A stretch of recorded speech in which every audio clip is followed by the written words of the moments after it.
ఈ హోమాన్ని దేవస్థానం ఆలయ అర్చకులు, పురోహితులు, అర్చక స్వాములు నిర్వహించారు.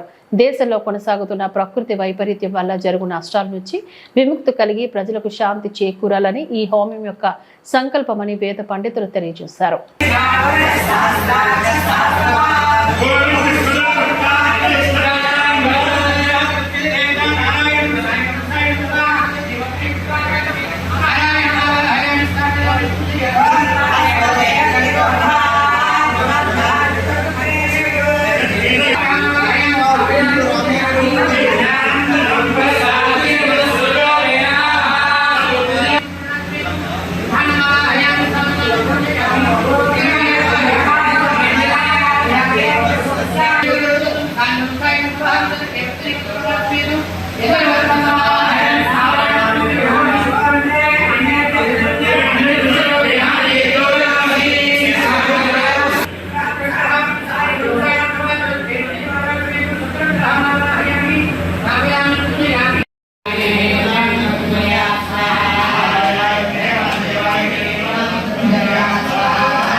అపర వైకుంఠమైనటువంటి అన్నవర మహాపుణ్యక్షేత్రంలో ఆద్యాది మహాలక్ష్మీ సమేత శ్రీ వీర వెంకట సత్యనారాయణ స్వామి వారి సన్నిధిలో ఈరోజు శాంతి హోమం జరిగించడం చాలా విశేషంగా జరిగింది.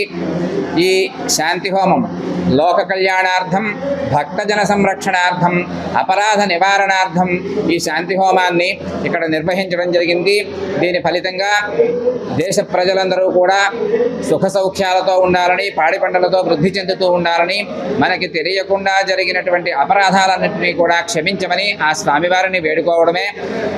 ఈ శాంతి హోమాన్ని ఎవరైతే చూస్తారో వారందరికీ కూడా స్వామివారు సకల సౌభాగ్యాలను, కృపను కలిగిస్తారు.